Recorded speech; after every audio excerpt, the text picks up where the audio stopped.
Here's Frank Turek's goofy argument against physicalism. How do you concisely show an atheist or agnostic that they hold beliefs as well? So a lot of times they just say that you just have beliefs and I don't have those beliefs. But how do you concisely, just in one statement, show them that they actually hold beliefs and that those beliefs are blind faith? I'm not sure where this guy gets the idea that atheists don't have beliefs. We don't claim to not have beliefs. I'd also like to know what beliefs he thinks we have that are blind faith. Well, you'd have to be on some sort of topic, like, do you believe, I might ask them, do you believe there's an immaterial realm, or do you believe everything's just made of molecules? I would just ask that question. Neither. Energy is obviously not made of molecules, and I don't even know what an immaterial realm is. But perhaps what Frank means is, do you believe in an immaterial realm, or do you believe that everything is matter, energy, time, and space? I do believe that everything is or is made of those elements. That's not blind faith, however, because I don't understand what it would even mean to say that there is some alternative to those elements. I don't see how it is even coherent to say that something is made up of some substance other than those elements. If they say everything's just made of molecules, I would ask them, is that statement that you just made of molecules? No, but a statement is an action, not a thing. And even then, it is still carried out by a material entity and is in that sense not immaterial. So just trying to,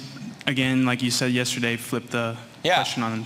Yeah, because everybody, even though they may claim that everything's made of molecules, they don't live like that because they don't think, for example, their spouse or their children are just a bag of chemicals. Yeah, I do. You say just a bag of chemicals as if a bag of chemicals can't have value at all. Literally everything I care about is ultimately chemical. Frank seems to think that something can't have value unless there is some magical, immaterial fairy dust sprinkled on it or something. Right? They think that they're special human beings. The way chemicals are configured in human beings is special. It's the configuration that's special, not some additional immaterial element. And they believe in love. In fact, in one of the debates I had with Christopher Hitchens, someone from the audience asked Christopher, what is love?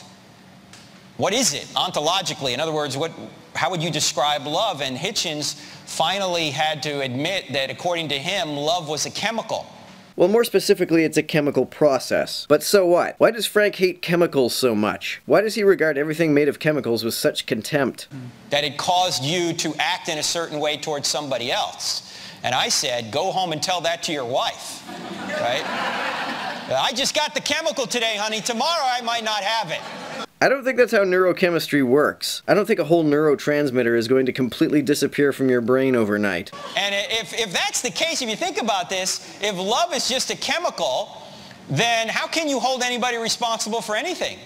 In fact, if we're not moral creatures that make moral choices, how can we hold anybody morally accountable for everything they do? I mean, Hitler just had bad molecules, right?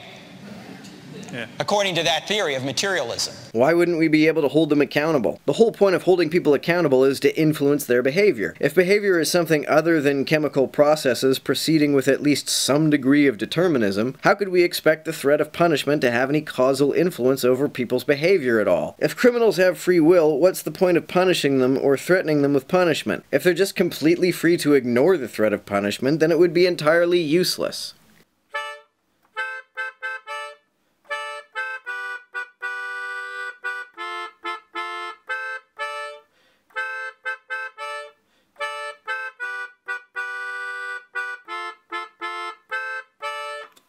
Thanks again for helping me out on Patreon.